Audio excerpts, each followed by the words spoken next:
موبایل ته د سافټویر اپډیټ نه راځي. د دې لپاره که زیات کسان زموږ موبایل ته چې دی د سافټویر اپډیټ نه راځي، نو موږ خپل موبایل سره څه کوو چې هغه موږ اپډیټ کړو. یا د سافټویر اپډیټ راشي نو دا سافټویر کار څه کوي په موبایل کې، یا د سافټویر اپډیټ چې دی دا څومره وخته پورې د موبایل ته راځي. د سیټ ټاپ هم تاسو ته ښکارېږي، د کس د دې په باره کې کمنټس کړی دی، وایي زما موبایل ته چې دی د سافټویر اپډیټ نه راځي، نو په کومه طریقه باندې دې ته زه هغه اپډیټ چې دی د سافټویر دا چې دا راولم او په دې کې نوی سافټویر زه انسټال کړم. نو په دې ویډیو کې به په دې طریقه زه تاسو وکړم، خو ویډیو چې دا به زموږ سره تر اخره پورې ګورئ، یو لایک شیر کمنټ چې دی ویډیو له به لازم ورکوئ. نو لا اول خو ځان په سافټویر پوه کړئ چې کله موږ موبایل ته سافټویر اپډیټ کړو چې دی به کار څه کوي. کله چې تاسو خپل موبایل ته سافټویر اپډیټ کړئ نو د دې ټول سیټینګونه سره چې دي هغه محفوظ شي.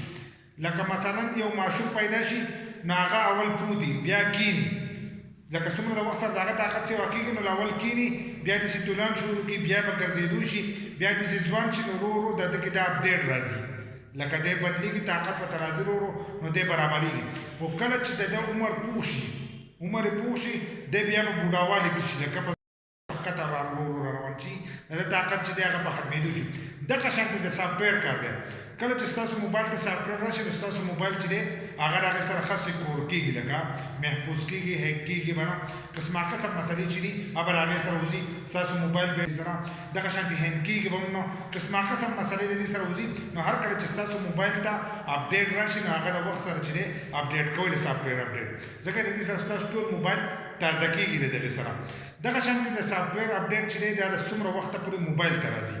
نو زیات کار موبایل چې دي، کومې موبایل چې د کمپنۍ نه نوي راوځي نو د 3 کالو پورې چې دی هر یو موبایل ته راځي. اوسه پورې چې کوم موبایل ما استعمال کړي نو د 3 کالو پورې چې دی هر یو موبایل ته دغه اپډیټ راځي. خو د ځینو چې د 3 کالو نه سیوا وخوشي نو هغې ته اپډیټ نه راځي. دا اپډیټ د دې د وجې نه راځي چې اوس قسمه قسم ماډل یې راوځي، لکه نن یو ماډل راووتو، سبا بل ورځ بل ماډل راووتو، په مخه نوی نوی ماډل والا موبایل راوځي. نو د دې د وجې نه اوس هغه اپډیټ چې دی د 3 کالو پورې کړی دی. مخکې چې دی موبایل به زوړ و، خو دې ته به نوی نوی د سافټویر اپډیټ راتلو، دا موبایل به ورسره ښه کېدو. نو کله چې د سافټویر اپډیټ موبایل ته نه راځي نو دی ورځ تر منځه کمزوری کېږي، کله هینګ کېږي، قسمه قسم مسلې به دې کې بار بار راځي.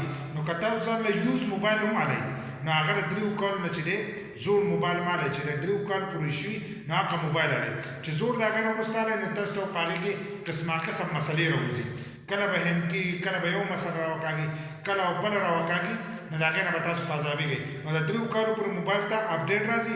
بل لا چې کله ستاسو موبایل ته اپډیټ راشي د سافټویرو نو هغه اپډیټ کوئ. دغه شان کله اپلیکیشن اپډیټ راشي هغه هم اپډیټ کوئ، نو په هغې کې به تاسو ته نوي فنکشنونه راځي. بل لا چې ستاسو هغه اپلیکیشن هم محفوظ کېږي، دغه شان ستاسو موبایل چې دی هغه هم د دې سره ښه محفوظ کېږي.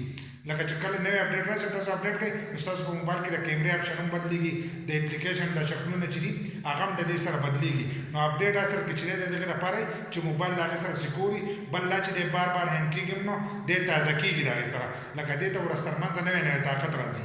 کوم کس چې موږ ته ووایي چې زما موبایل ته اپډیټ نه راځي نو اپډیټ چې دی دا په بله طریقه باندې د سافټویر اپډیټ چې دی دا نه راځي، دا هم د کمپنۍ د طرفه چې دی نوی نوی اپډیټ راځي. که تاسو موبایل ته خپل سافټویر هم وښئ خو هغه هم بیا د هغه نوي سافټویر په شانتې چې دی کار نه کوي.